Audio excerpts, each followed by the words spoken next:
Taylor Legacies wants to thank our sponsors, Reed's Newgate Funeral Home. It's a family-owned business and they specialize in professionalism, dedication, and they are truly committed to serving each family. Located at 5665 North Titonia Avenue in Milwaukee, Wisconsin, 414-358-0538. With compassion and care, they are dedicated to making a difficult time easier.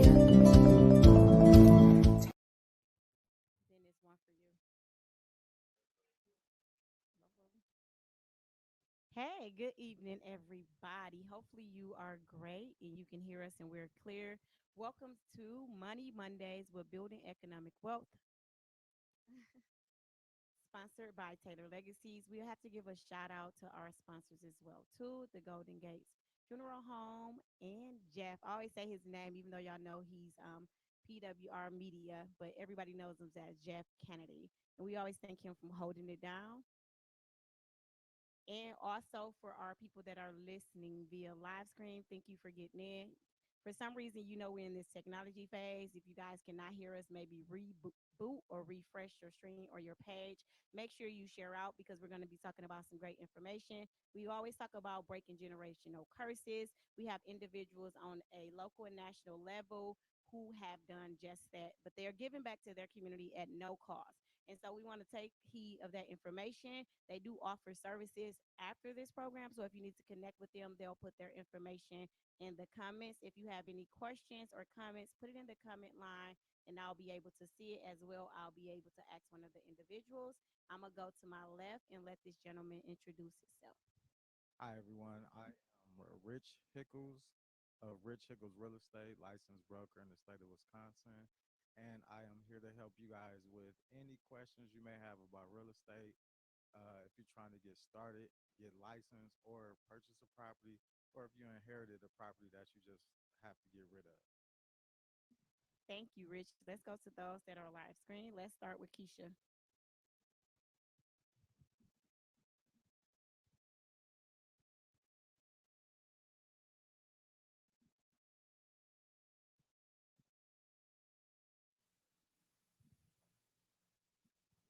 Keisha, if you can hear us, you're going to need to mute yourself. Y'all just bear with us. She was on there. You see. Rick, you can introduce yourself. What was the main questions again? Just introduce yourself and tell who you are and what you do. Then we'll jump into the questions. Okay, I'm Ricky Jefferson. I'm an entrepreneur. I have an online streaming cable company as well as a computer company. This past year, I launched my credit company called Ricky's World of Credit Repair, where basically I not only educate people on credit repair, I tell them why their credit was messed up. We get to the cause of why their credit was messed up and come up with solutions. So when their credit is repaired, they don't damage it again. I also go around, I help entrepreneurs on the rise. I'll help pretty much anybody. Like I feel they need help. And no money costs, but I do, it's a business, so I do charge. But I go around, I get about 5 to 6 people a month where I do their stuff free. I do work with a lot of organizations to work with like single mom, battered mom, women like that, and felons as well. Basically, I just like to see everybody do good, and I got the tools to success, and I just don't want to be that guy who have everything and don't help and spread the message to the community so everybody can, have a good life and attain the success that they want to have. Basically, everybody deserves the right, man, to have a life where they can just enjoy their kids and their family. Shouldn't have to be weighed down by having to go to a job every day. You should be able to do what you like to do and be happy about it. So that's basically what I do. I do a lot more, but that's just a little bit of it. We'll dive into it. Thank you. Cameron. Please,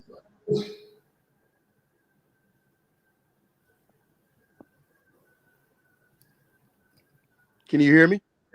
Yes, we can hear you. Wonderful. Big Rick. What up, man? That's my big little brother right there. Hey, so thank you for being patient, Miss Aquana Taylor, with my arrival. My name is Cameron Summers. For those who don't know me, I'm the owner and operator of Borrow Legacies, and Right Track Credit Repair. If you hear noise in the background, those are my little CEOs, my kids. But what we do is me and my wife were in financial services. So financial services that range from health insurance, life insurance, helping people plan for retirement, and then obviously Right Track Credit Repair. Similar to what my brother Rick said, we assist individuals for credit repair. Um, for me, it's really as simple as this. Before I got into having my own personal business, my father had a business, and that business was to shelter men and women who struggle with mental illness and men and women who were in recovery from drugs and alcohol. It was a really, really, really impactful business. We were a nonprofit. We housed over 60 men and women and helped a handful of men and women regain independence. The problem is we had no financial literacy. So came a point in time in business where we couldn't afford to keep our doors open because the city of Milwaukee came in and said, man, you guys got some really old buildings. There's a lot of code violations. So what happened is the city of Milwaukee said, we're going to give you 2 months to get all this put together. Well, for everything we had to do, we didn't have enough capital to do everything the city of Milwaukee requested. So the city of Milwaukee did what they promised. They came back. They kindly, very generously and kindly took our residents, relocated them, and put the green boards on our buildings. And for me, that was about 3 to 4 months before my wedding day. And immediately, I didn't have no source of income.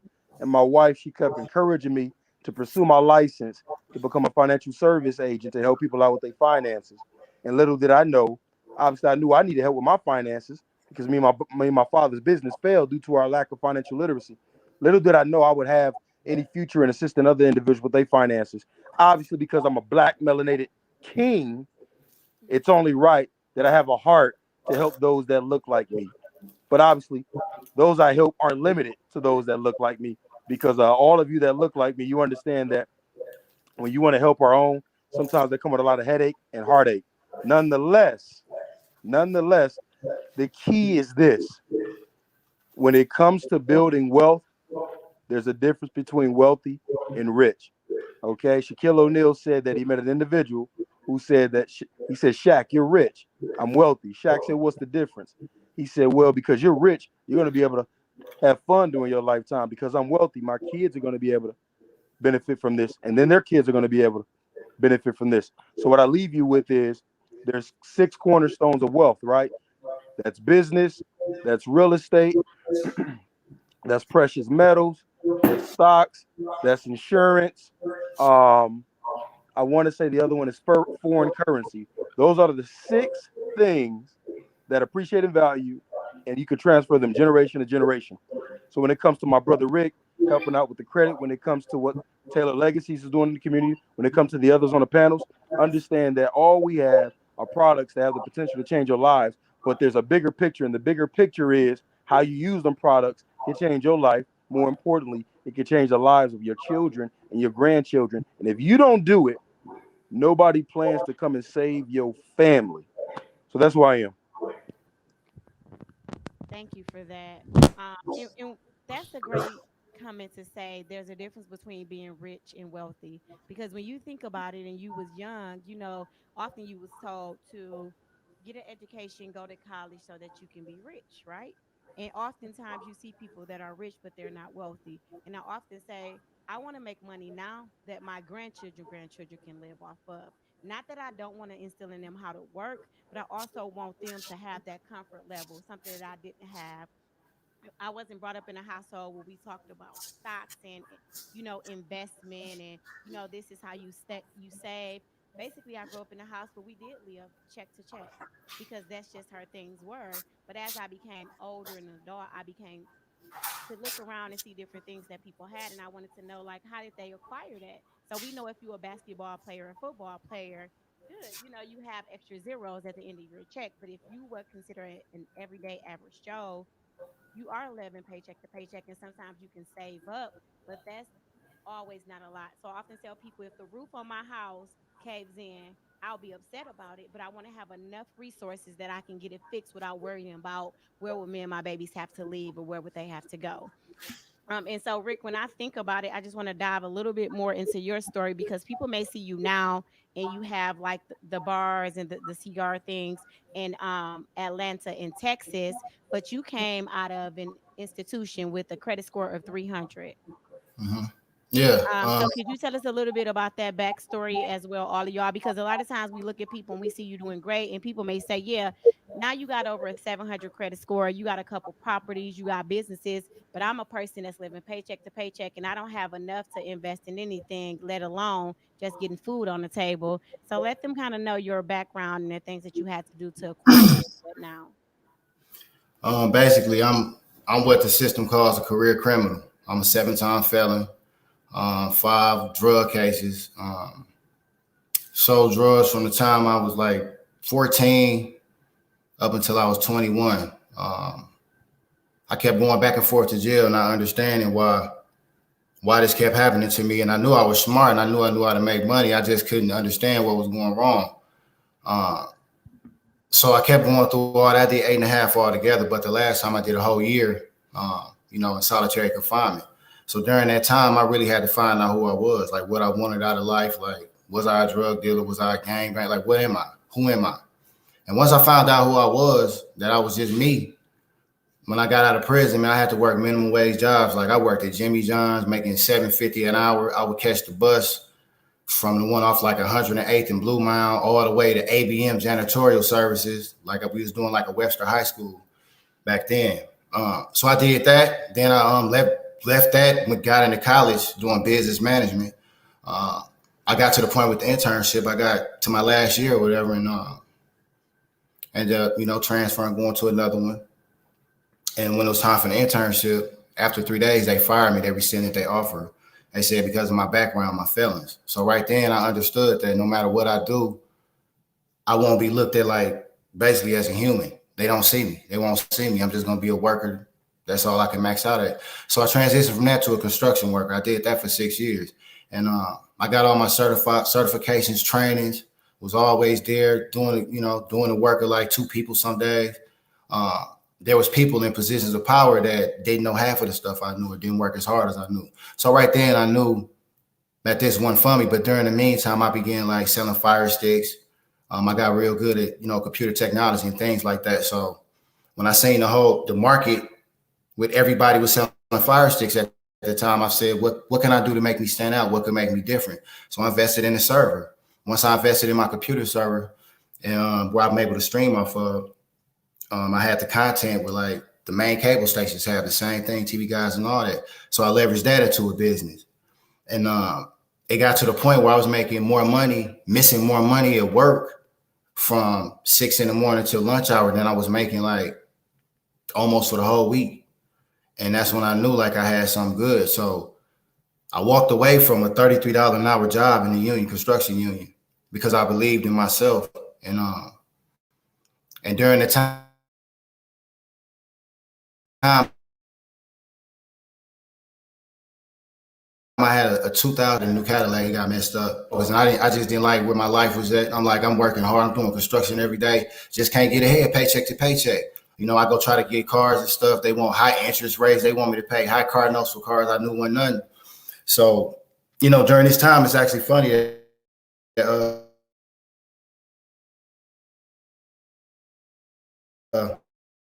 came together, and he would always talk about credit. Fix your credit, fix your credit, fix your credit, get your credit together. And I still be like, man, I don't need this, whatever. But all of those seeds he planted, they finally blossomed at once. And like I said, my score is a 391. And I didn't want to pay a lot of money to get my credit fixed. So what I did was I learned it. I stopped. Sometimes I wasn't able to go out. I wasn't able to do much because I was so focused on learning that shit. And once I got mine together, I hit up one of my friends. I'm like, let me try yours. Got him together, and I just started doing people. Some people I was doing free. Some people I was doing very cheap. I was doing very cheap for a long time. I still do in certain situations, but I got good at it. And when I learned how credit works and how it was stupid of me all them times, like to owe these creditors money, be like, man, I'm not paying that back. I don't care. It's stupid. And so when you learn the difference, you learn how the world operate. And what I learned was without credit, you're nothing. You're not going to have a good life out here. You're going to be stressed. You're going to be miserable. You can't have a good life. The playing field it's not even for you to work a job and have a good life. You can't even provide for your kids half of the time working the job. Like, what's the point of working a job when if you get paid every 2 weeks, you got 11 days to the next paycheck. All you got is gas money and bus fare to get to work. Why are you working? And a lot of the times we be so scared to bet on ourselves and take the chance on ourselves that we'll never reach our potential. Life, what I learned, like you always got to take a gamble on yourself. And it's not a gamble if you invested in yourself.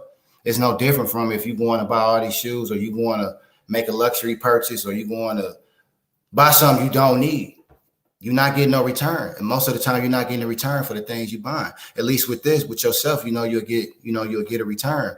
And what I learned was also, like, when you go all in with this credit will change your life, whether it's business credit, personal credit. Once you learn how it works and you understand it, it'll change your life. And that's why I make sure my clients, I educate them on what's going on. I tell them to ask questions.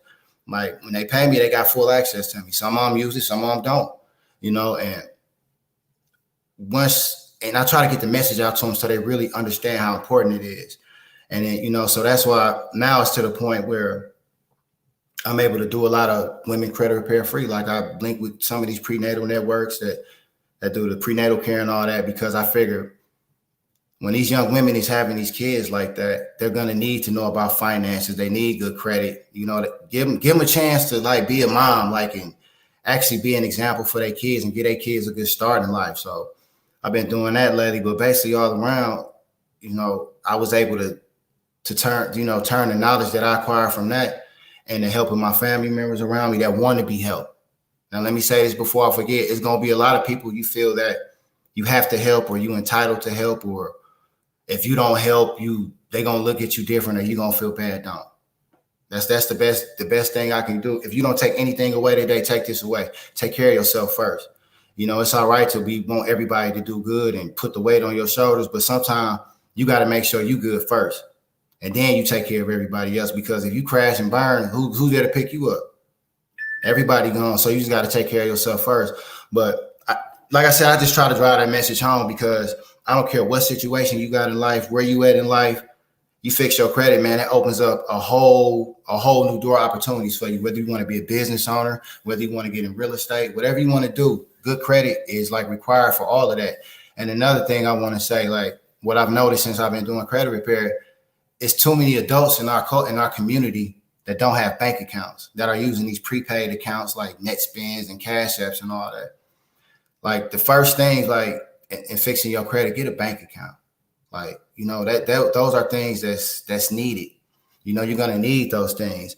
And when you want to get your credit done, I don't care if it's by me, by Cam, by Lexington Law, by anybody else around, you need to come ready to work. It's not just, I'm going to pay them and I'm going to sit back and not pay my bills still and still get inquiries on my credit and try to apply for cars and all that. That's not how this works. It's a collective effort. You got to be ready to do what it takes and listen to us when we're telling you what it takes to get there. You know what I mean? And once you're ready for that and ready to change your life, man, it'll open up a whole new way of life that you thought you couldn't attain. You know what I mean? And I would highly suggest just start asking questions. Like if you,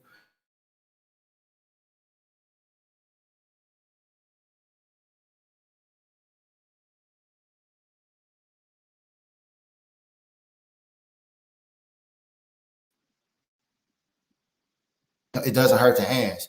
So that's what I would say, man. That's businesses and property and stuff live comfortable now. And I just feel like I just help everybody because I just feel I was always that dude that wanted somebody to mentor or help me or reach out a hand to me, and nobody did. Well, I can't say nobody wanted or I expected it to come, but they did. And another thing you guys got to realize, sometimes you can have everything mapped out how you want it to happen, but sometimes when that moment comes, it's not going to happen the way you think it's going to happen. And you're going to have that one opportunity. And sometimes we go through life, we had that opportunity and we miss it and you never did it again. Sometimes you're lucky enough to get it again. So I would just say, man, when that opportunity comes, be ready to take it. You got to be ready. It's really no other way around it. And just manifest what you want and believe in yourself. Don't let nobody talk you out of what you're trying to do. If they are, get away from them. I don't care if they family or what. Just get away from them. Cut them loose. Because they don't mean you no good. If they don't want to see you in, like, how can they say they love you, have any type of caring for you? Cut them loose. Otherwise, you're going to learn like I did the hard way, where I had like months with like going through phases of like just just want to be away from everybody. And it's like I'm living the best I've ever lived in my life. Why am I feeling all down and stuff? Because it's all these people, calling me, do this, training. So you just gotta protect your peace. Just protect your peace, man, and believe in yourself. If don't nobody believe in you, get away from them. That's the best. Get away from them. Don't explain yourself or nothing. And that's really the best advice I can give, and will help really change my life. And always give back. Don't ever think you're too big to give back. Give back. Always give back. Whether you can give back a little or a lot, and you don't got to broadcast it. Give back. It might be taking a teenage woman. Like y'all good at what y'all do. Y'all might cuff one of them and teach them the game. That's what it's about, passing this game on. We can't just hold the game and not give it to nobody else. And sometimes you got to give it away free. Sometimes it's like that. Sometimes people can't afford the game, but you don't have the right not to give them the game because they can't afford it. So those are just little tips that help me in my success and what I live by, because I feel if I don't do those things and I don't give back and I don't, walk in my light, I'll lose it all. I'm not naive to think I can't lose it all. I'm not cocky enough to think I can't lose it all. And I don't want to lose it all. And I'm just trying to put out good karma in the universe, man, for my kids when I'm dead and gone. So any bad deeds I've done during my lifetime don't latch on to them. And so I figure if you live by that, you can't fail. So that's just what works for me. It might not work for you guys, but that's what's been working for me.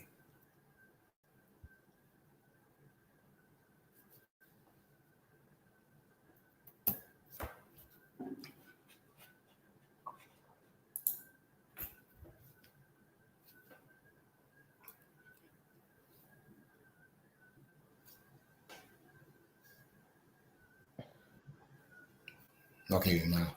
I can hear you now. No, I can't.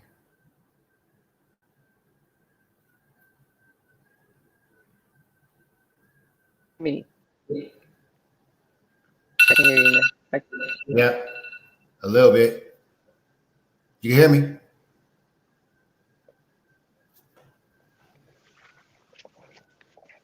Well, I can tell you a little bit. We can't hear you. I can't hear you. You can hear me now?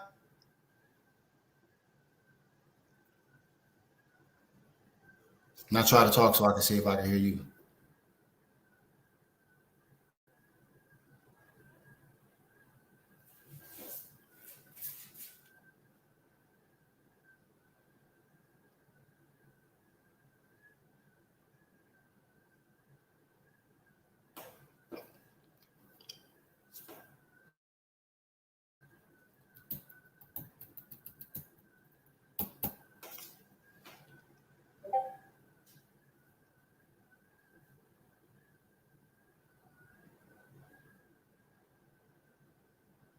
I can't hear nothing.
credit. So that opens up your, is she on? No. That opens up your, you having everybody back on now? Can she hear her? Can you hear Saquana? Oh, I can't hear her. You can hear me? You want me to keep going? Okay, so you can get you a secure line of credit rather than a secured credit card. And then there's other, I know some people say they're myjuryclub.com and there's Summa Office Supplies and there various places that you can go to build your credit. But what is the purpose of doing that if you don't have the mentality to repair your own credit? So what you need to do is study. And what you need to do is study and really get your mindset right prior to trying to even repair your credit. Because if what you're going to do, we can repair your credit all day long, but if you don't have the mindset, you're going to go back and mess up your credit. So it's important to have the mindset to even start building your credit. I like to work with people who come out of prison, because I was in prison before, and they always tell you when you leave, we'll see you when you come back, and you're not going to be nothing when you get out, and this and that. So I like to get people in one thing people don't understand, like when you come out of prison, it's a whole new world for us. It's hard for us to acclimate, and then it's obstacle after obstacle after obstacle. And if you don't get with people who are going to lift you up, it's really going to tear you down. So I love working with the individuals coming out of prison, because truly we do have a fresh start, even though our credit might look shysty. I remember coming out of prison and my credit was bad because when I left from prison, before prison, I was in college and I had some defaulted loan or whatever. So it affected me getting an apartment. It affected my going back to school. It just affects everything in your life. And you feel like you got all these obstacles against you and you're fighting. It's like you're fighting for your life, and people don't know that. But if you build your credit, you a king. You walking around like a king. Oh yeah, give me that, do that. And you can have, like, credit is really king, and people don't understand that. So I'm telling you, like, one trick that people don't know, like, you can change your name and you have a whole new credit line, a whole new credit profile once you change your name. That's a trick that, I'm saying, that a lot of people don't tell you. Once you change your name, even though you have the same social security number, you have a whole new a whole new credit profile, especially if you don't go to the same house or send your mail to the same house that you were before. You have a whole new profile. So people coming out of prison can really change their name, and then you can just begin have a beautiful credit profile. You can build yourself. So you got to understand that whatever you want to do in life, you can build yourself to do that. I was in prison. I had 12 and a half years, right? Coming out of prison, I rebuild myself. I said, okay, and then I made myself into, I'm gonna have good credit. I'm gonna get my own place. I'm gonna have my own businesses. I'm gonna build all of these things for people, for myself, as well as the people coming behind me who are gonna leave prison. So if there's nothing that could stop us if we put our mind to it. So building your credit, man, that's the smartest thing that you can do. Personal credit and business credit. You know what I'm saying? Anybody else want to take the floor? So I've been out of prison now for like 23 years. Mm-hmm. No, not 23. I don't remember. No, I committed a crime 23 years. I've been out of prison since 2005. And then, leaving out of prison, I created, I went back to college, and I'm not saying college is for everyone, but if you're trying to get that financial aid to build yourself up and get you a degree, you can do that as well. So, there are a lot of tricks of the trade as far as repairing credit. But, the way I repair credit is I let them know, like, nobody said we had bills and all those things. It's just, nobody said, I never saw a law anywhere to say we had to pay bills.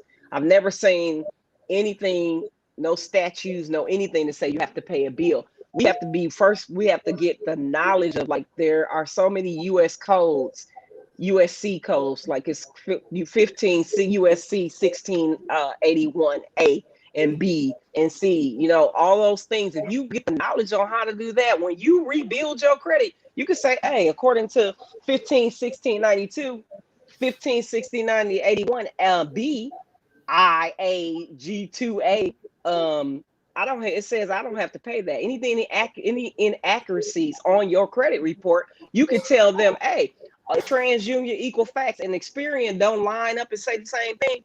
You can go ahead and erase this off my credit report because that's according to the statutes. But see, the problem is we're not studying. We don't know the statutes. We don't know the codes. We only know what they are telling us. Let a collection agency call me. I'm gonna say, excuse, you're in violation. There are violations that they owe you $1,000 every time they call your phone because who gave them permission?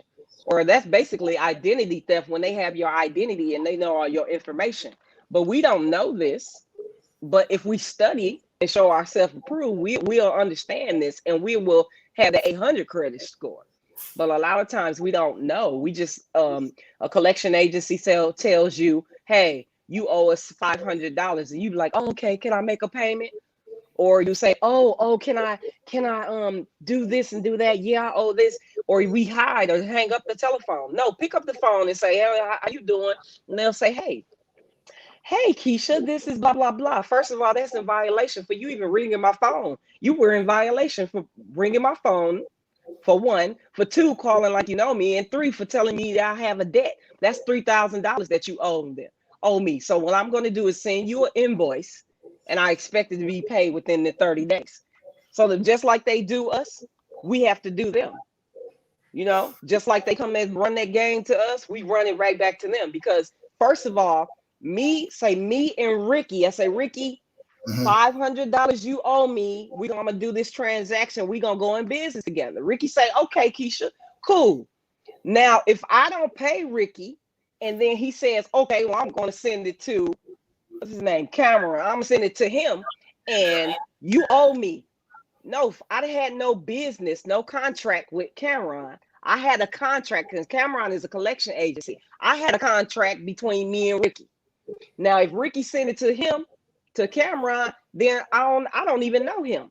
So how is Cameron calling my phone saying, hey, Keisha, you owe me $500? No, it does not work that way. But see, we fall into it and we tell the collection agency, okay, I'm gonna pay you. No, I don't know you, bruh. So when they say 30 days, you got 30 days to respond to them. You respond to them and let them know we don't have a contract. And according to 15 USC 1692, you're in violation, sir. And then you say, oh, okay. And then they'll say, oh, okay, we're gonna send it back to the creditor, the original creditor. That's great.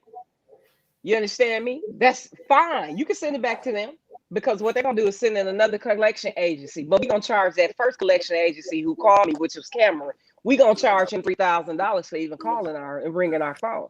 But see, if you don't know this, you won't have this education. I mean, it's right there in front of our faces. It's been there for years. And we don't even know, like, who is TransUnion, who is Experian, and who is Equifax to even have our information? Who told them it was okay to collect our information? We are consumers. We tell them, they don't tell us. So you tell them to run that credit report, give me my credit file, everything, and take me about your system. Unless if you want to get rid of them, you know. All right, I'm done. Right. I'm done. What about now? Are we back? Y'all held it down. Can y'all hear us? Yeah, we hear you. Lord, listen, the technology piece, Jesus. Oh, Thank y'all. Keisha, I got some of that, but I know it because I know you guys. Thank you for holding it down as well too. And so now I'm gonna let Latanya introduce herself because I don't believe she had a chance to. Okay. Hi, everybody. Hey, Keisha. Hey. I don't know everybody else on here, but hi, my name is Latanya Baker. I'm the owner and founder of Generation of Excellence Trendsetters, which is where we are now.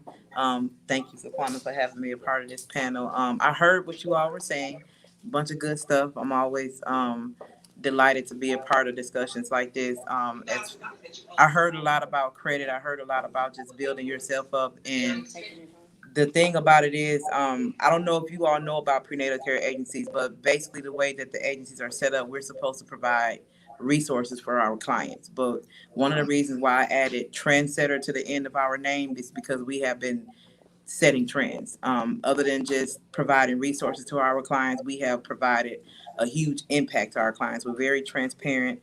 We cut the middleman out. Instead of just sending them resources, we created a whole training center. We have life coaches that are here to assist our clients when they're going through life traumas, when they feel like they don't have anyone to talk to. We have mentors here. We created a transitional living home.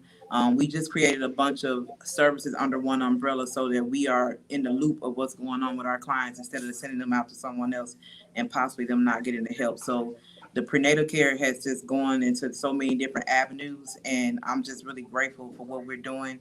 This whole where we're at, we're able to provide events for clients, just a bunch of different stuff. So I was just talking to someone. I was like, when someone asks me what it is that I do, I think I need to have them rephrase the question, what is it that I don't do? Because there's so much that we do under one umbrella. I'm just grateful to be here. But the whole, just to kind of sum everything up, we're just here to change the narrative. I think that Milwaukee is missing a lot when it comes to people who are really here to help. People here are just treated kind of like numbers. And I think people are tired of being treated like numbers. They need people who are transparent. They don't need to meet you after you make it. They need to know, how did you get there? I think a lot of times we miss the in-between story. So it looks good on social media. It looks good on paper. But tell me how you got there. And that's kind of like, that's what I'm trying to do. I'm trying to change the narrative. I'm trying to be as transparent as I possibly can and give people the whole 9 yards. Look, this didn't happen overnight. You know, you looking at somebody that was once homeless, that was once broke, that was once broken, didn't care anything about credit, because that's the type of generation that I come from. My mother didn't teach me about credit. I saw her struggle. I saw her work 3 or 4 jobs, and I thought, oh, adults are supposed to work 3 or 4 jobs and live paycheck to paycheck. She didn't sit me down and have that conversation with me, so I had to learn through trials and tribulations. So that's enough about me. No, great. We need to hear that, because a lot of times you will see someone doing great, you will see them flourishing and enhancement, and you will see their business growing, but you don't see the nights they went without eating, or the lights was turned out. You don't see the eviction notices. You don't see, them not really having gas in their car and just finessing through life until they can make it. A lot of times, the stories that people need to hear and see, because if I see you guys doing great, listen, I love you. You doing good. But like I said before, if I'm somebody that don't have a dollar to my name and you telling me, hey, if I can just invest, I can have a building like you, I don't see that. So you're giving me a vision that I can't visualize. And a lot of times that's what happened when we talk about those individuals that are entrepreneurs. Today, we also have a couple guests joining us within this setting. I won't put the camera on them, but I want to ask if they have any questions or comments in reference to credit, stocks, businesses, and entrepreneurship. So, ladies, you have any questions? Okay, so I'm gonna ask one, because there's a young lady here. They're a little stage fright, and she is reopening up a store. And a lot of times when you're opening up a new business that was previously a business that may have been your competition, what do you do? And so going into this spot, she has a lot of questions about the tenants that are already there. So she inherited some tenants within the store. They're on a lease. And so do anybody have any feedback that's on this panel? How would you go into a situation like that? It's new for you. You brought a store, but you also inherited the tenants that came with the store. So do we have any information that we can give her as well too on being successful, things she may need to do? A lot of times when I say if somebody's selling a business, we hope they're selling it for the right reasons, but a lot of times they're selling it because either something didn't go right or they lost their finances. So anybody have any information that we can pass on to this young lady as she endured into this new transition of being a business owner? Are the people in the building business owners?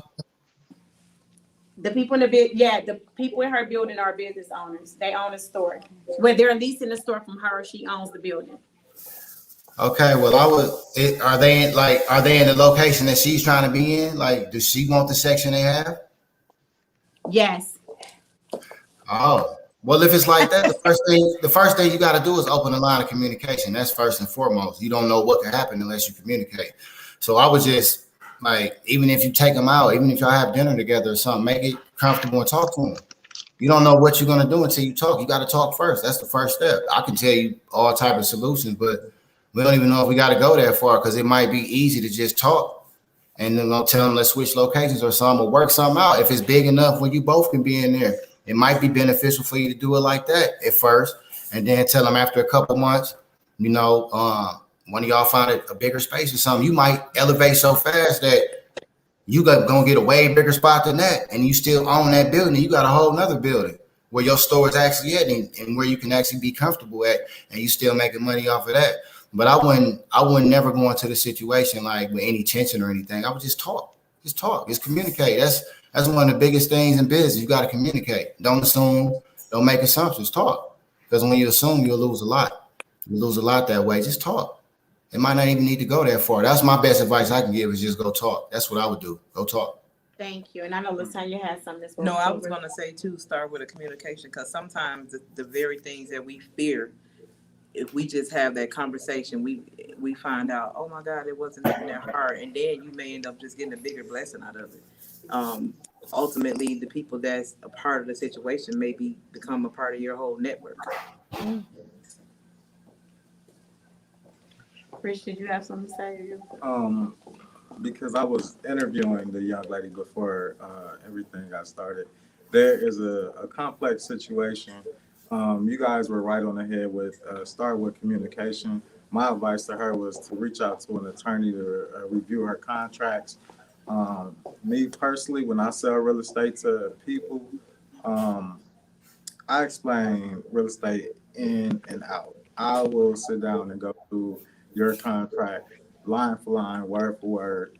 And if there's something that I don't know, I'm going to ask the real estate attorney so I can better explain it to you before you take on this project or this responsibility. So yeah, she does have a complex transaction, but my advice to her would be to reach out to a real estate attorney or seek some type of legal advice.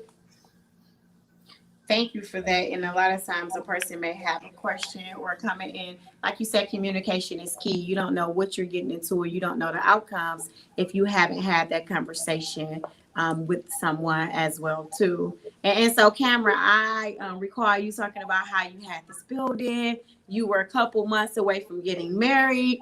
The city made good on their promise to you. That they were going to shut you down. So we know that they are people of their word. And so for some people, they got a building, they got a business, they're struggling a little bit. They thought it was going to work out. And here comes the man putting boards on your window and it's green. So everybody that knew you was there, they know that you're gone now. What made you want to get back into going into entrepreneurship? What gave you that drive? Because a lot of people would have went through that and they would have said, you know what? That was my cue to get out. That was telling me this isn't the place that I need to be in. Some people look at it as failure. I tell people, either I win or I learn. I ain't failing anything. So what gave you that drive to continue on after going through something that was so traumatic and yet private as well too, because it's public records? So I'm a rebel, first of all. So I enjoy breaking the rules. I enjoy trying to figure out how to get things done my way, and I don't necessarily mind falling down and hitting my face. But shout out to my coach, one of my coaches, Darvin Moore. When me and my wife met, and my father's business was rather successful, and he learned a little bit about what we did. He was like, man, Cameron, I could really help you and your dad out. But the danger of coming up and never understanding financial literacy and then becoming an adult man with a business that's generating income, that's dangerous.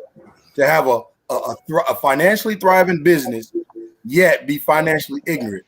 That's trouble waiting to happen.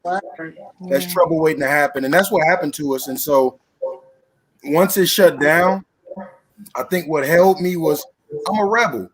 Last time I had a job, I was 22 years old. That was about I was 21. That was about 10 years ago.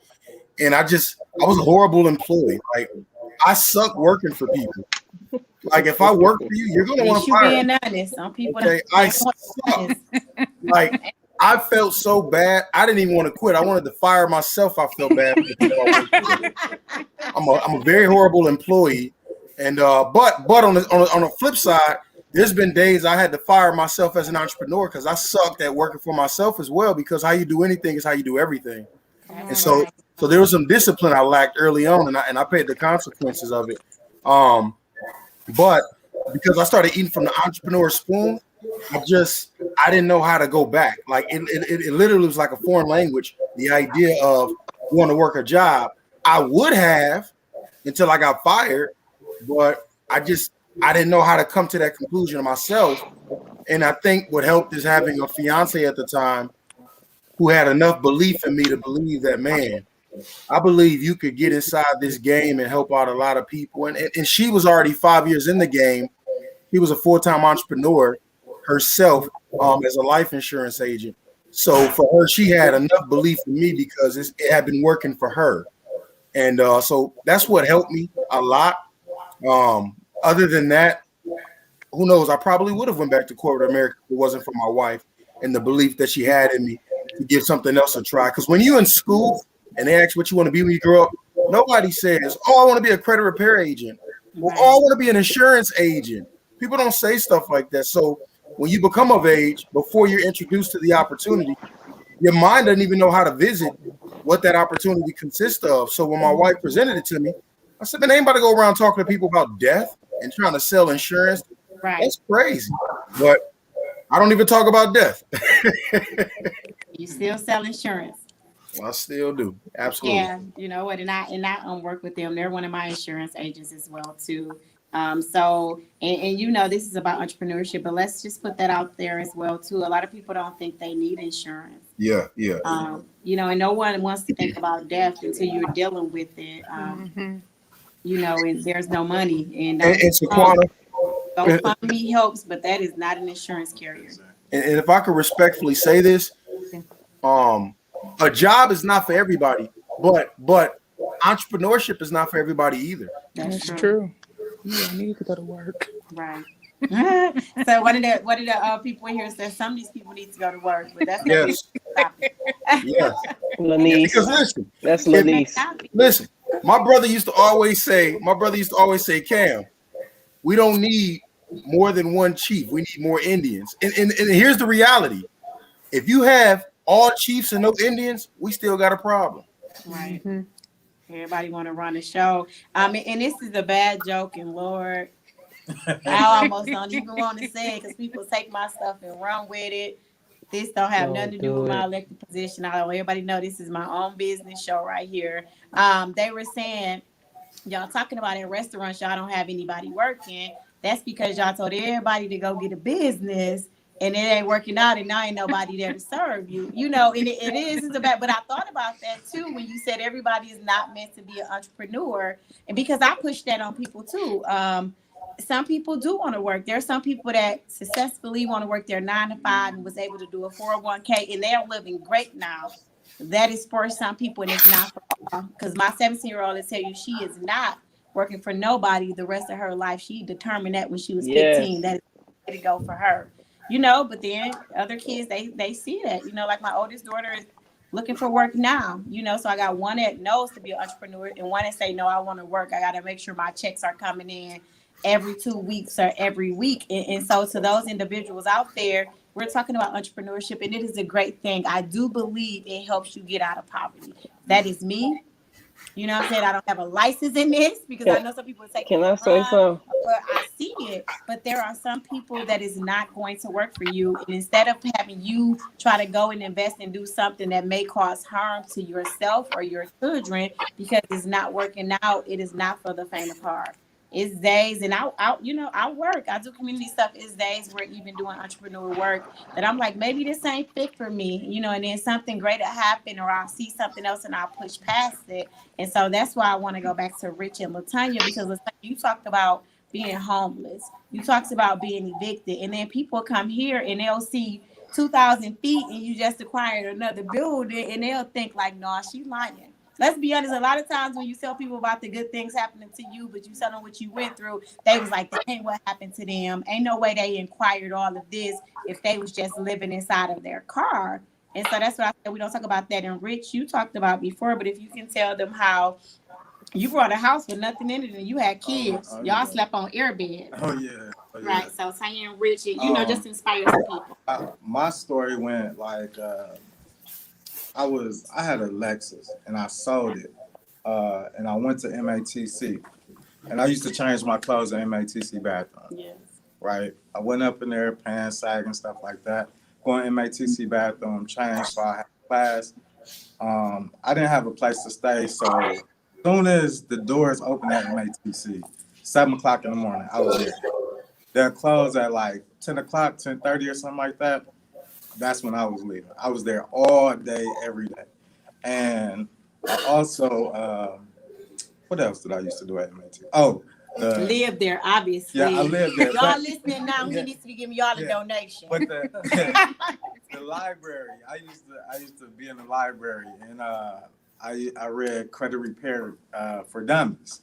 That's how I learned about credit and stuff like that. But anyways, fast forward in the story, man, I had to take so many classes. I started in business, and everybody that was in business, they were working at Home Depot, McDonald's, and stuff like that. It's like, you got a whole degree.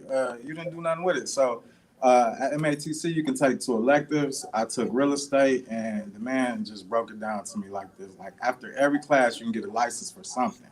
And he said, just put your books away, ask me any questions about real estate. And from that point on, I was hooked. And like I was saying, I didn't really have a place to go. So I was taking 2 degrees at the same time. So for every class that I took in real estate, I was getting credit somehow for business as well. So I was walking across that stage with 2 degrees, 1 in real estate, 1 in business. But while I was still at MATC, I went and interviewed at Caldwell Banker. See, most people don't know that when you it only takes 72 hours to get a real estate license. I got an associate's degree because I didn't understand that part. Nobody in my community can tell me about real estate, how to get a license, or credit for that matter. But anyways, I interviewed with Caldwell Banker. They hired me on. I had a background. It took about 4 or 5 months just to get that license, y'all. They had to do the whole background check. What about this state? What about that state? All that crazy stuff. But as soon as I got that real estate license, when I tell y'all I couldn't afford a suit, I had to sell my car to get a suit, y'all. So I sold my car, got a suit, was borrowing people's car, doing open houses, toting no signs around and stuff like that. Right. And then my son's mother said, you know what? I know you over here sleeping on this couch, but you need to take your babies because I'm going through something myself. And I said, wow, okay, you know what? Just give them here. So they come to me, they got pacifiers in their mouths. I didn't, these are my babies, they come from me, so I'm going to take them to Raleigh. So I closed some deals. I really got hungry. Sell or be sold at that point. So I went and put some deals together. And with those commission checks, I saved them. Most people would have went and bought something else or did something. But I saved them, and trust me, they weren't much because when you starting out in real estate, it's 50-50 commission split. So if you got a $2,000 check, just automatically think you're getting $1,000. So on top of a franchise fee, so you're really getting like $800 and something. But anyways, I was going to rent an apartment. Rent was $675. The security deposit was $675. Then I had to furnish the property. I had to pay a car note because I finally got a car and insurance. And man, I would have been broke as soon as one of those deals went to close. So I wrote it on a piece of paper that I'm going to buy a house some way, somehow. Some way, somehow, I'm going to buy a house. I learned how to settle the city of Milwaukee tax foreclosures, great opportunity. And I had some friends who they knew the ins and outs with the contracts with the city, and they taught me. So I know I needed proof of funds. I know I needed what else? Proof of funds. I needed to have a couple dollars to get the project started. Everybody saying they were going to help. They gave me gift letters and stuff like that. I purchased the city tax foreclosure. And when it came to credit, I didn't have enough credit or job history to get a mortgage. So with this being said, I was able to get a Home Depot credit card though for the materials. And then that free library card, that's where I had access to some of these books and Wi-Fi and stuff like that. So I can go on YouTube and do it yourself and stuff like that. Anyways, make a long story short, I was able to purchase a duplex in the St. Joseph area for $3,800. It took me every bit of 6 months to a year to get into it because I still have my babies glued to my hip. Nobody will watch them. Still to this day, nobody will watch them. You've been trying to get a shout out for babysitters. They not bad kids or anything like that. He's trying hard too. But, yeah, no one will watch them. But I developed the game plan. When they're at school, I'm working on the house. When they're at school on this day, I'm running out in the street, meeting clients. Keeping the business going. But I was able to get into that property, and I want to say that I purchased that property in 2016, moved in it in 2017, and that property priced out for $134,000. So, it is possible, and that real estate is definitely a way to build wealth. But I want to tell y'all, before I even finished that house, I bought another house. Still wasn't approved for a mortgage. And I showed my daughter how real estate worked. 18 years old, bought her first house. She ain't like the house. 19 years old, she bought her own house. So we broke that generational curse right there. Great. I know Latanya and then Keisha wanted to say something, but I just want to go to a comment. Someone said, yeah, it seemed like a very lengthy journey, but you was able to do it. You can always redeem yourself. You did that. It says a little more, but I won't read it all. But the gist of it is saying you don't have to let your now circumstances be your end circumstances. Right. All right. So Tanya, then I know Keisha wanted to say something. Let me just say, for me, sometimes I forget I'm an entrepreneur because I'm always here, and sometimes my staff is like, you don't have to be here, right? But when you're passionate about something, it doesn't feel like a job. It doesn't feel like a business. I had to really sit back one day and I was like, what do I like to do? And it was right in front of me. I was always helping people do something. So I was blessed enough to find a career where I was still able to help people. So it doesn't feel like a job for me. It doesn't feel like entrepreneurship. And at the age of maybe 12, I was like, I'm not working for people the rest of my life because I went hard for these jobs. And I didn't like how corporate America, I felt like they didn't appreciate me. I felt just used up all the time. When I started the job, day one, I'm like, okay, I'm in this department, but in the next year or two, I'm gonna be in that department. I set those goals and I achieved them. So once I achieved them, I became bored. And when I became bored, I was like, well, I can't make any policies. I can't make any changes. They hear me, but I don't see any changes on what I'm saying. So I was like, I need to work for myself. So I went through a whole transition in my life and I lost a lot. And I was like, I'm never going to get this low again. So when I leveled back up and I was able to create my own business, one of the reasons I go so hard is so I can't go back to that. Sometimes I forget how many businesses I own. I have to literally ride past them and just say, thank you, God, that's mine. The other day I went to my Southside office and I hadn't been there in 3 months. And I had to go sit in front of it and say, Latanya, don't neglect what he gave you because he can take it away too. Mm-hmm. I've learned the art of delegation. So I've been able to promote and hire people to run certain areas of my business. But it's just like when you birth a baby, you don't want to hand your baby off to somebody else to have somebody else raise that baby, only for that baby to come back at the age of 18 and say, yeah, I know you're my mother, but this is who I learned this from. So I had to really think about that when it came to my businesses. I can't just hand my businesses off to other people and have them, be able to say that they built that empire. So I had to check myself and say, you know what, go check on those businesses, make sure that everything is good, make sure the people you put into place are good, because that's still your name and that's still your brand. But a lot of times I forget that I'm even an entrepreneur because I go so hard, but I'm learning to do self-care. Because I hear people say all the time, I'm going to sleep when I die. That's ignorant. For real, you hear Jesus. you hear people say, "I'll sleep when I die." No, if you don't get any rest and if you don't You gonna sleep, die you don't soon. know how to balance. How are you going to be able to even run these businesses? You're going to be no good.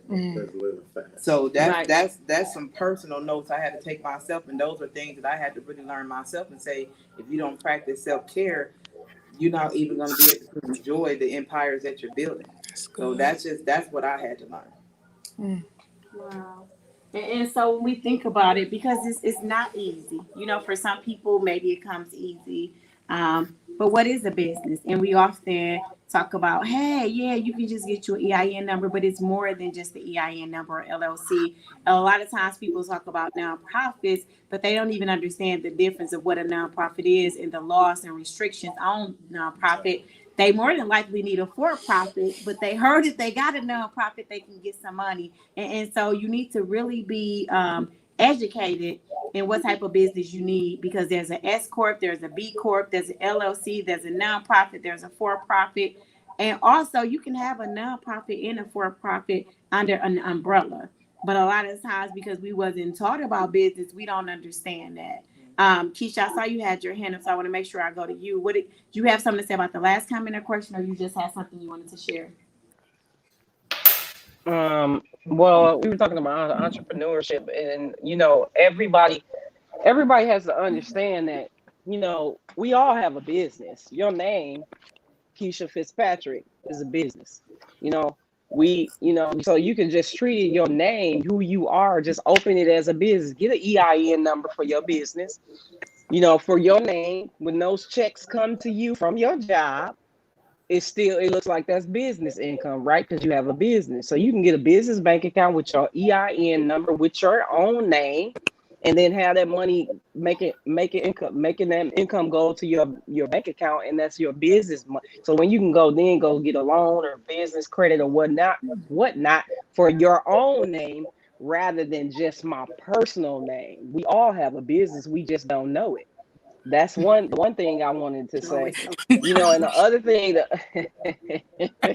You better you teach started. her. I know you I'm just saying, if you really think about it, Lanice McGee, Saquana Taylor, Keisha Fitzpatrick, those are all business. That's why your name on your credit cards and everything is all capital letters, because the United States is a corporation. It has an EIN number. So if the United States has to do business with another business, that's why all your stuff is social. All of that is all capital. So they're doing business with you already, but you don't know. You think all this W-2 or that whatever they give you every 2 weeks is just my personal income. No, make it your business income. When you make it your business income, then you open all these other doors.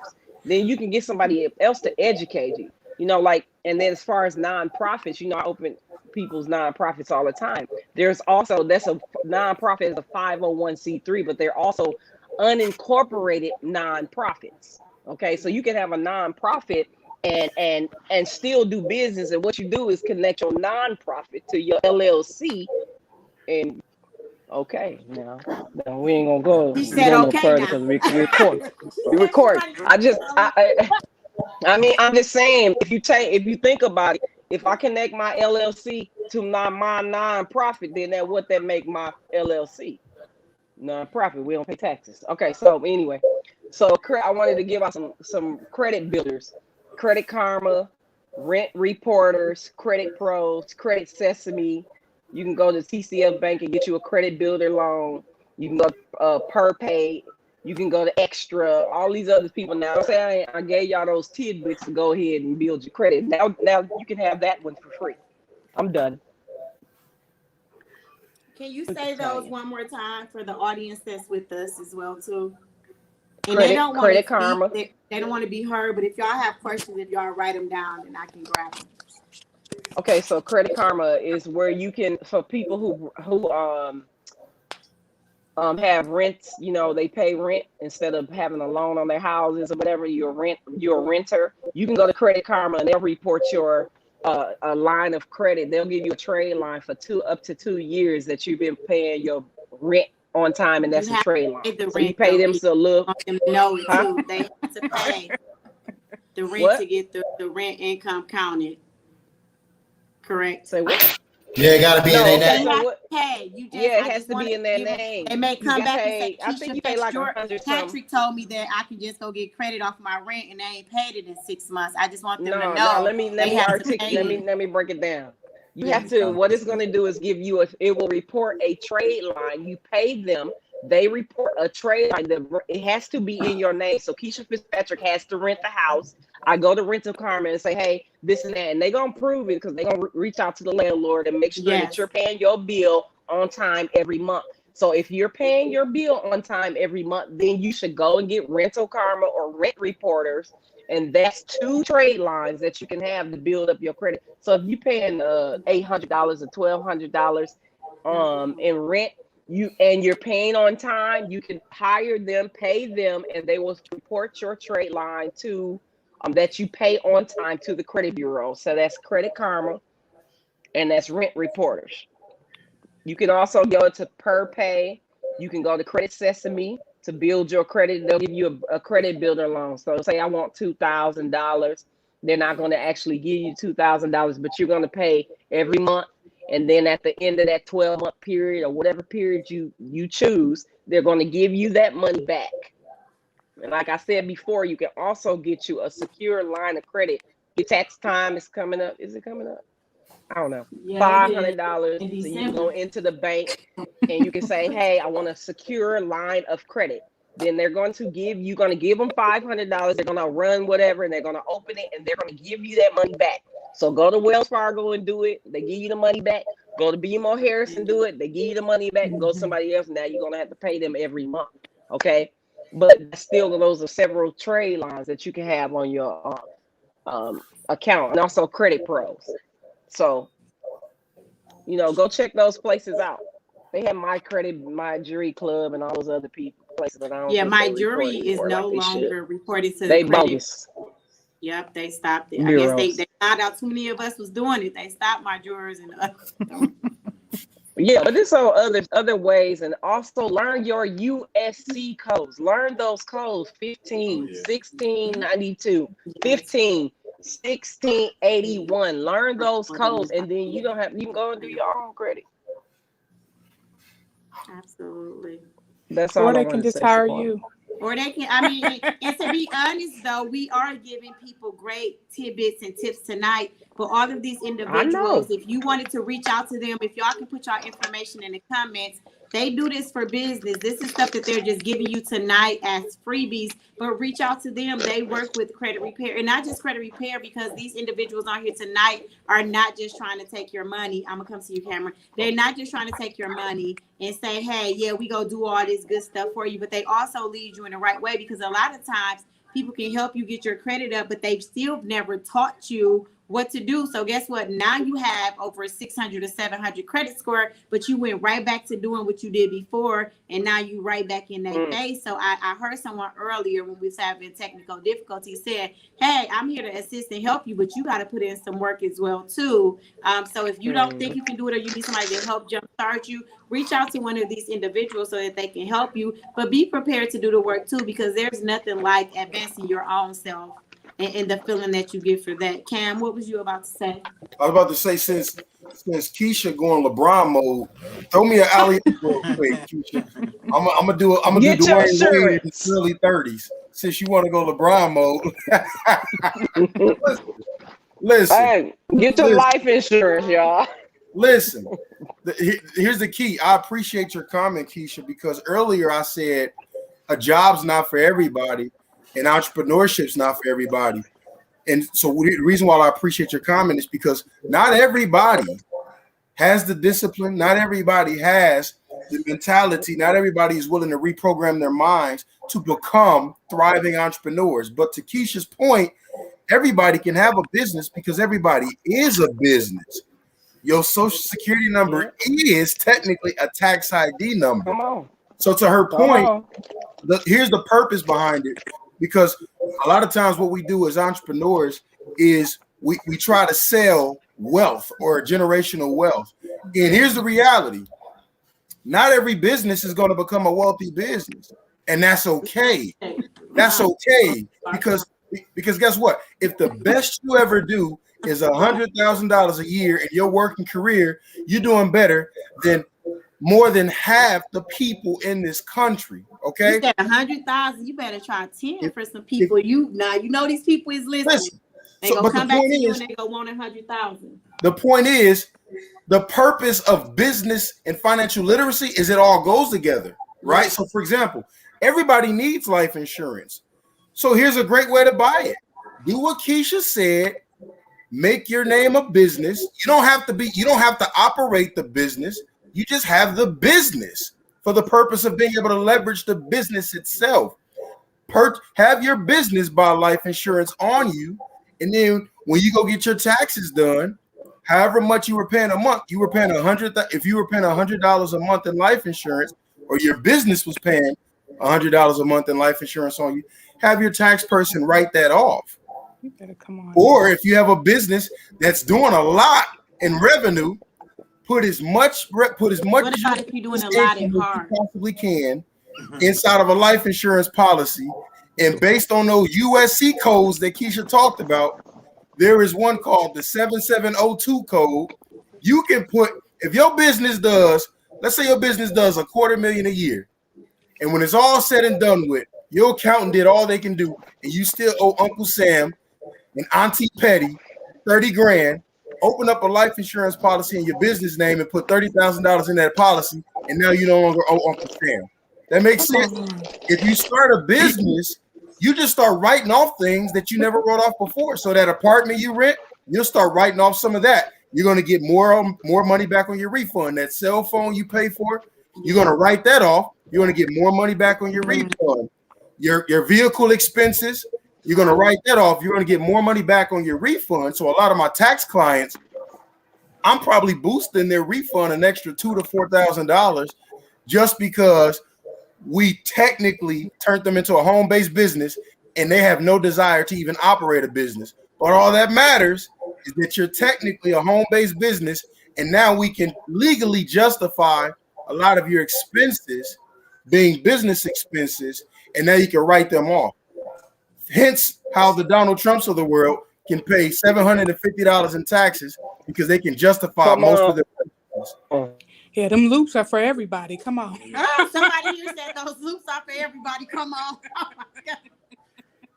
And we're just learning, and this is legal stuff. So I know a lot of times people look at, they'll say, "There's no way you guys got 3 or 4 businesses, or you have this going on." You know, this is legal. They're just hoping to enhance and show you the way to do it if you want a business. And like they said, your name, your brand is a business, because most of the time your name is the first and the last thing that you have, you know, that attaches itself to your character and what you do. And I often tell people, I work hard for this Taylor name.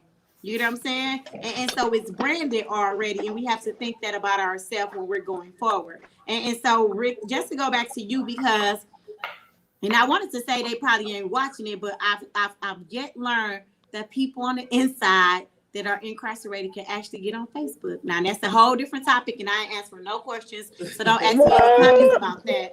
But I know that you said you were set to help them, you know, because you came out with 389 and when you did your job, you thought that was going to be it for you till you understood it was not going to make it. And a lot of times the reason why I'm saying this is we often talk about recidivism and those individuals that are coming home from being impacted by incarceration. But if I come back to the same thing I left from and ain't nothing working, and you telling me you want me to go work for $5 or $7 an hour, when I got to pay rent, lights, gas, and especially if I've been indebted with child support, I don't see myself making it. So I'm gonna go back to what's familiar, and that's probably gonna lead me back to where I came from. But I'm gonna say this, and if you take it and run with it, that's okay. If you can get on the corner and do what you have to do on that corner, you can do a business. If you know how to do stuff with numbers and cut up and stuff like that, you already have business skills within you. Why don't you utilize that and go into something that makes it legal so that you can present yourself and start making money and not go back to what's familiar and not go to jail? So, Rick, if you can just go through a little bit of that process when you came out, how you trying to keep your nose and stuff clean, but what you was making was not getting. And so you decided to take that three. Listen, and the reason why I keep saying it is because I've never met anybody before I met Rick that had a 389 credit. I don't even understand what that is. You know what I'm saying? But it happens. But now he's far from that. But for those individuals that say, I'm at rock bottom and I know my credit ain't gonna get me a piece of gum somewhere if it's 389, what am I gonna do in the interim to make sure that I'm okay? Or I'm gonna go back to the streets, and let's just be real about that. What I found out now is what helped me was being able to see ahead and look ahead. A lot of times we lack patience. We can't see 3 months down the line, even 4 months. But with the knowledge I know now, like I don't care where your credit at. If you want to get in your credit in the 700s, I don't care if you're starting at 400. You can get it there in 90 days or less. Yeah, it's all about what you want to put on your credit. Like, because you can, like I had a guy came to me, one of them, he didn't have no credit score. He was trying to get out the streets or whatever. He spent like $1,800. 40 days later, he got 743s all across the board from nothing. So then, he opened an LLC with that, we didn't open the LLC. Now he got a little trucking company, but, he locked up again. That's another story, but that's how easy it is. But people, when you tell them the right way and you try to explain to them, because people be scammed so much that it comes to a point where they think everything is a scam. But I would say to that, like, on the outside to make it look like, okay, fix your credit. Everybody say fix your credit, fix your credit. That's not it. It's hard. I'm gonna tell you, it's hard. It's not easy. It's a lot of stressing moments.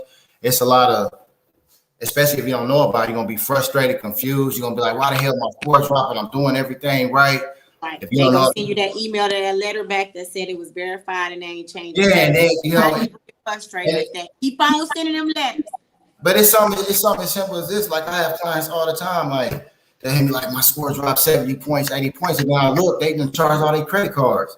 It's like just pay your credit cards down, your score goes back up. So it's about knowing things like that and knowing that, like, you cannot afford to miss a payment. I don't care if it's a $5 payment. It's gonna hit you the same way. It's gonna hit you. I've had one time, my bank shut down my cards. You know how they do that fraud thing, and they got to send you new cards. I forgot I had a $10 credit builder loan on auto pay, and I missed a payment with that. It dropped my score like 83 points. Yeah, So, that's serious. Yeah, and that's why now. So be glad they not. And I try to tell everybody, put all your bills on auto pay. Anything that reports to the credit bureaus, put it on auto pay. Even if you wake up and you like, I know I had $60 and I expected this money and it's gone, man, oh well, it's better than when that score dropped. Trust me. Just and you gotta understand too, when you're getting your credit repaired, it's not just on the person that's repairing your credit. We just giving you the tools and doing what we can on our end. You still gotta take care of your credit. You can't not pay your bills just because people say, no, you don't gotta pay it, I'm gonna get it off. Yeah, they're gonna get that off, but that means you still gotta pay your upcoming bills. Yeah, don't accumulate more. Yeah, and I've had some clients like, well, I thought I didn't have to pay my bills. Like, no, that's why your score dropped. You got to pay your bills. Yeah. Pay your bills. And it's just, I think sometimes too, when a lot of people that do credit repair, sometimes they heart not in it, or they just say what they got to say to get the money. And then it's like, okay, well, fuck, I'm going to call my phone. That's why you want to be educated too. And whoever you do decide to do it, you want to know that, okay, I can call them and they're going to answer the phone. I'm going to be able to get insight if I need it. I'm going to be able to talk to them like, should I go apply for this? Or is it cool if I go through this?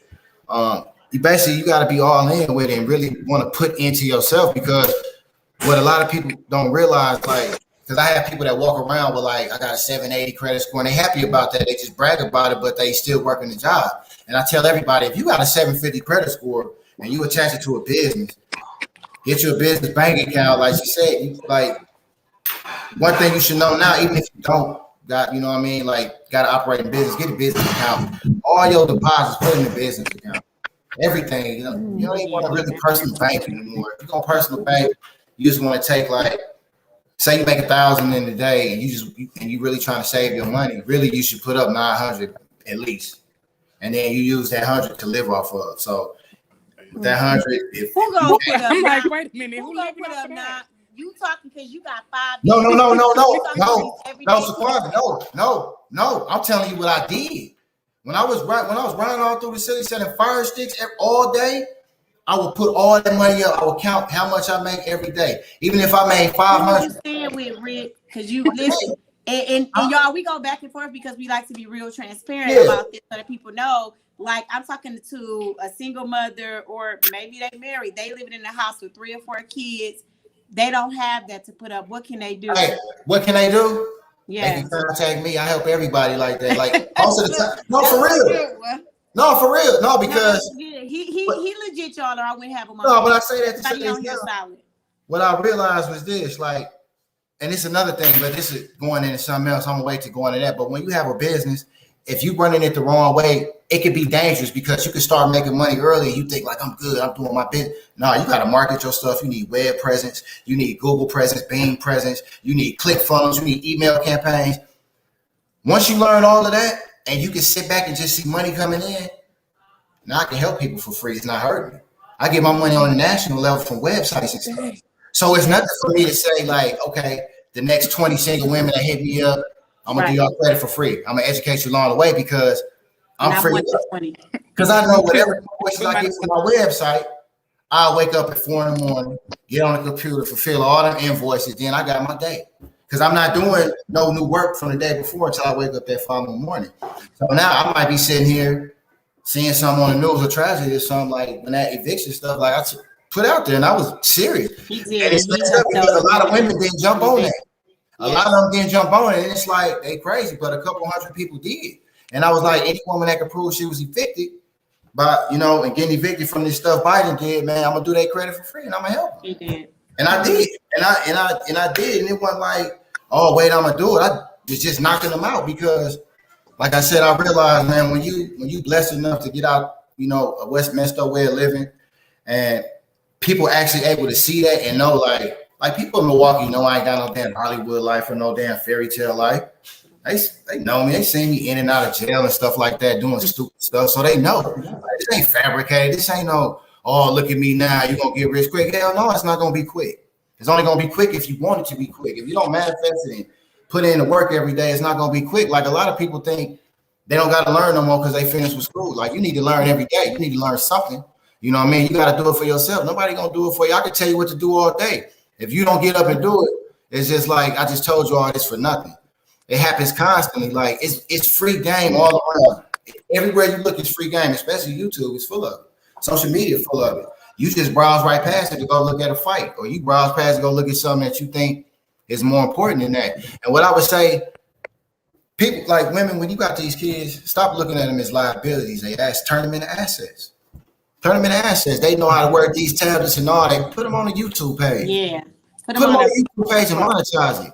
Do stuff like that. Like, and if you know your credit's super messed up and y'all, especially parents with teenagers, start fixing their credit now. Put them on authorized users, doing stuff like that. So when they finish high school, they got great credit. They can go right to the car lot. Them same kids that we used to be like, oh, they white, they parents rich because they out of high school riding foreigns. No, they parents knew how to set their credit up. And they sent their own ass because they was working at that little sub shop in high school making minimum wage. And you wonder why they working if their parents rich, because now they got the income. So when they go get their car with the good credit, they the ones on the commercials when they like lease this for $100 a month. They talking about them. And you can do that for your kids. Sometimes it might not be your time to fix your credit. Sometimes y'all got to see who in the best situation of the family, and we all get behind you. We got a plan. We finna fix your credit. We gonna open this business up, and we ride you, the family. You got the family on your back. We all in the background helping. So we all gonna be able to eat because the money coming from that. Then who credit was second words? Okay, mama credit ain't that bad. We fixing mama credit. Now we just repeating and we look around our family. It's great. And people that think, okay, they workers. Okay, we do know it's people that's meant to be workers. That don't mean they can't be business owners. If you know you're meant to be a worker and you like fast food, you could buy a damn shake. What's that show? Shake and fry. Damn. Shake and shake. What's that called? Shake and shake. $10,000. That's all it takes to buy. But you have to. But when you buy, you got to go to the training for 6 months and all that. Everybody got people in their family that been career restaurant workers that would love to run their own restaurant. You know what you do? Yeah, they're a worker. Okay, this is what you good at. I'm gonna put the 10 up. You're gonna go to training. This is an investment. Now you're gonna come back. You're gonna open. We're gonna open a restaurant. We all gonna operate it. You might have 10 workers that want to do that and have their own stuff and work for themselves and pay themselves and do what they love doing. And it's easy because there's so many coming together doing it. And now y'all own your own franchise. Y'all not working for nobody else. Y'all working for yourself. So y'all doing what y'all like doing, what's easy for y'all to do, and y'all got the money to do it like that. But people don't think like that because they don't want to look that far down the line. They always looking for the quick fix. I'm gonna get a CPN. Let me do this. I'm here to tell you, the more you look for quick fixes, the longer your process and journey gonna take because you're always gonna get a setback. As quick as you think it's going good, it's always gonna be that setback. And you got to start thinking more positive. Like I know people say like, yeah, it's hard when you ain't eating or things not going your way. But let me tell you, like I done been in the most messed up situations, man. And what saved me was my positive mindset. You know what I mean? Like I done grew up with being addicted and all that shit. I done grew up and raised. Like grew up watching my father, my family, and also cocaine, hustle. Like that's all I was raised around. Then, you know, when I was all and raised as an adult, you know, going back and forth to prison and stuff. So I done been at the bottom, lost everything, getting out, making bail, you coming back, all your stuff gone, people just taking everything they can take from you. You know, so I done been at the bottom numerous times. You know what I mean? But it's just, you got to have that mind state no matter what, I'm going to get up. You just got to find a way, man. Like, it's 24 hours in a day.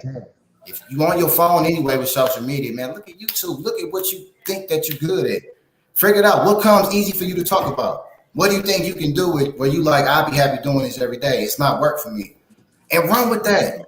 Like the whole time we had the solutions in our face, sometimes we just don't know how to look at it or how to find it. And that's what I help people do. Like I could take anybody, if they got a business and they tell me what's going on, where they trying to get it, why it's not going right. I just have a gift where I'm able to talk to them and help them find a solution and better their situation. And it's been like that in every situation I encounter. I don't know where it come from. It's just, I'll just be gifted like that or something. Like, I don't know what it is, but everybody there, like whatever you feel your situation is, you can get out of that, man. Like I done been there at the bottom. When I say the bottom, I mean the bottom where I'm not contributing on no rent because I can't. You know what I mean? You know, you gotta be in somebody every time you walking in. You know, you gotta tip, man. Forget that, man. You know, you gotta do what you gotta do now to give yourself the life you want when you're 40. That's like a rule I got, and I just try to tell people like, don't set unrealistic goals. Just tell yourself by the time you're 40, you're gonna have it where you got people working for you, where you can just you just want to be able to lay back wherever location you want to be in the world and do business off your phone and computer.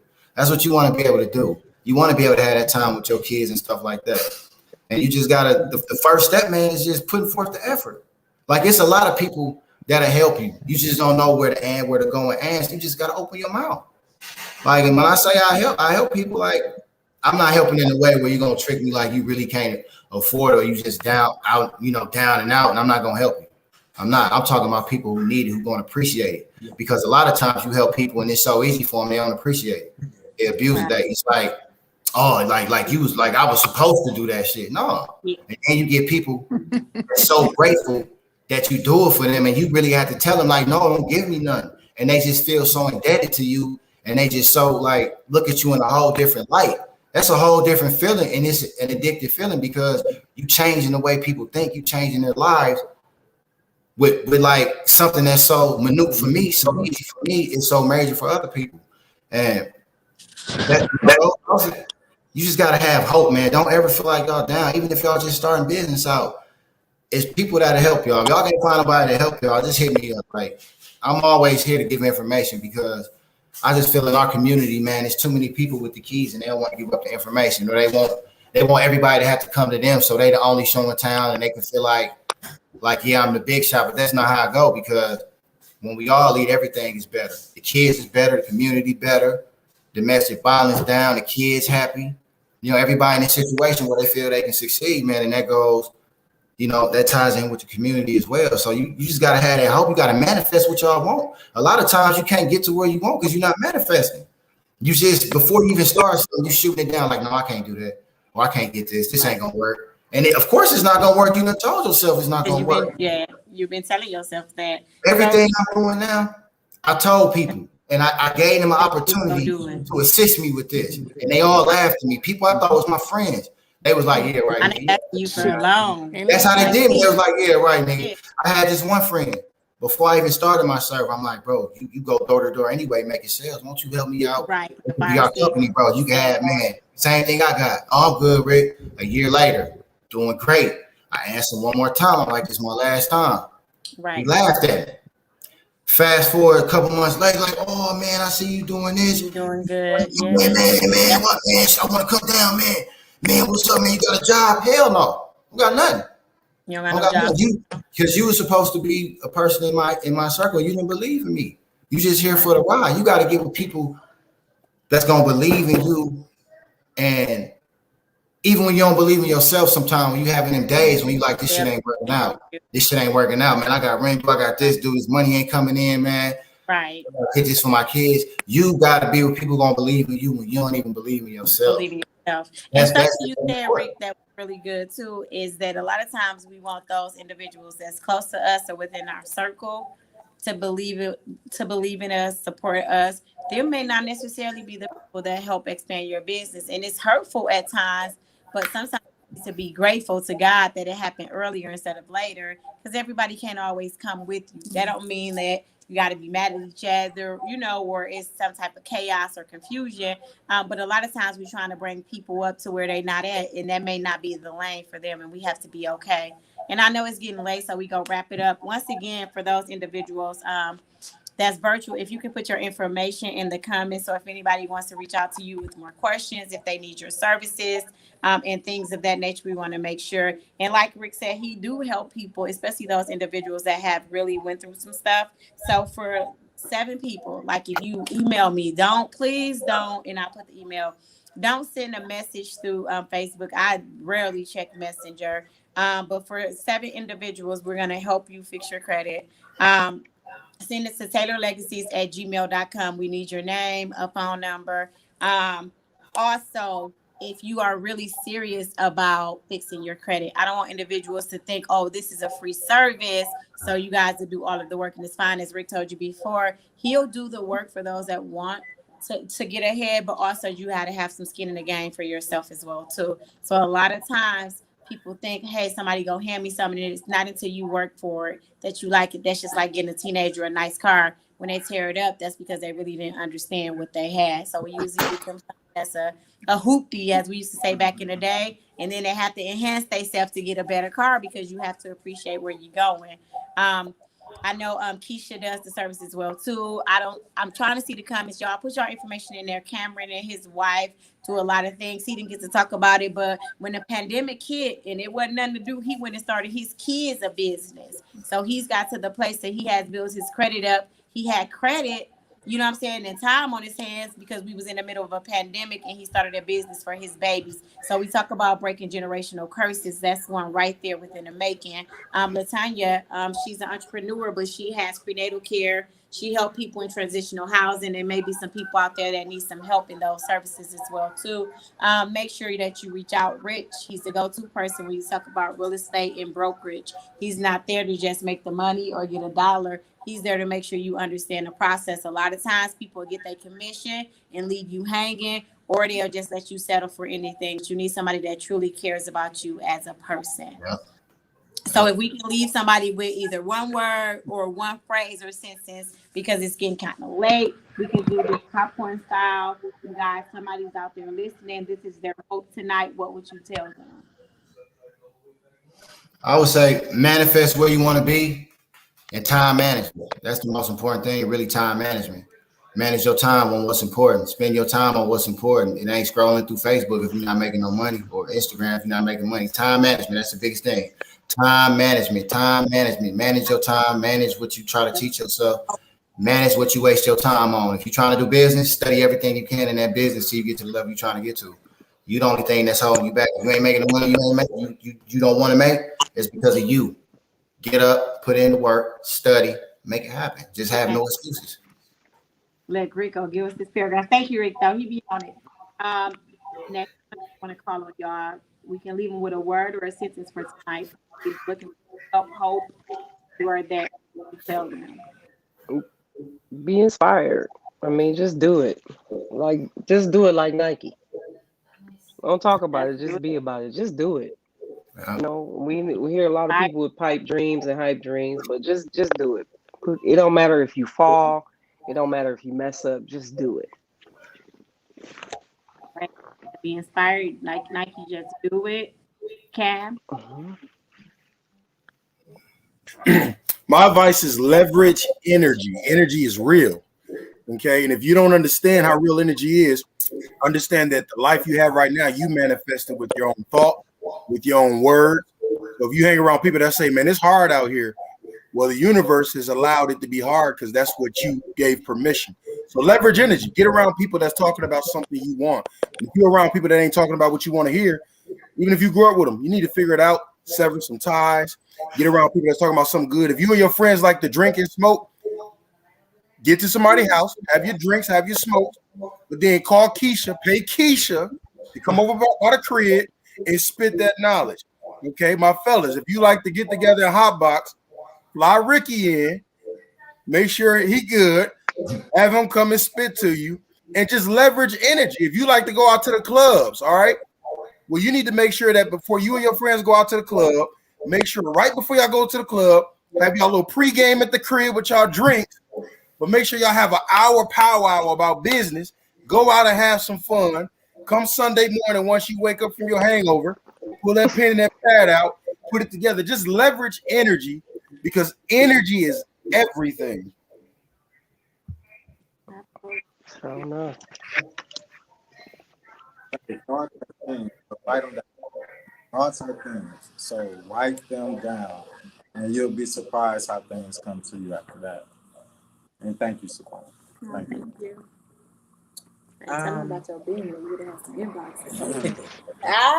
I'm gonna say, change your way of speaking, and that will change your way of thinking. Because a lot of times we say change your mindset, and that'll put you in another position. No, you got to change how you talk first. Because if you still talking the same way you were talking before you were in that position, it's not gonna change. So surround yourself around people who you were inspired to be like, and start researching the people, asking questions. Change the way you talk, be consistent, and make sure you practice self-care. I just want to say thank you tonight. I got to shout out Lanice McGee. She is our camera person. We don't have some technology difficulties, but I got to shout out Jeff Kennedy, PWF Media. They've been working with us. Golden Gates is one of the sponsors. You know, they pay for cameras and the media. No one would ever understand how much you pay for that. So if you're thinking about entrepreneurship and you like cameras and media, you may want to go into business like that because there's money there as well too. And this just started because I understand we all have some type of dream and hope. And if we come together and put it together, I talk to Asians and I'm gonna let y'all go. And we often talk about how you guys make it for those individuals that have gas stations. Conversation went to if it was 10 of them and they each gave $1,000. The person that already had their business together in their head, they all get $1,000 to that person. Not that they just stop with $1,000, they each went and volunteered to help in some capacity at that person's store. After they did that, it was an investment. And so that person was able to make some money and they came back into the table. That person gave a little bit more and the rest of them gave $1,000 to that was set into line and go to business. And when they each went around the table, they made sure that it was right. And so when I think about it, especially in community of color, there's no way that we cannot do something like this. It don't have to be my business or your business or in Sahos. But if we came together with like-minded individuals, they had their stuff together, what would it take for us to invest and pour into them so that we can also be blessed and support them afterwards? That's something to think about for today. Building economic wealth group and breaking generational curses. What we are here to do, starting with myself as well too. Have a great night. Love you. You are the best part of you. So display that every day.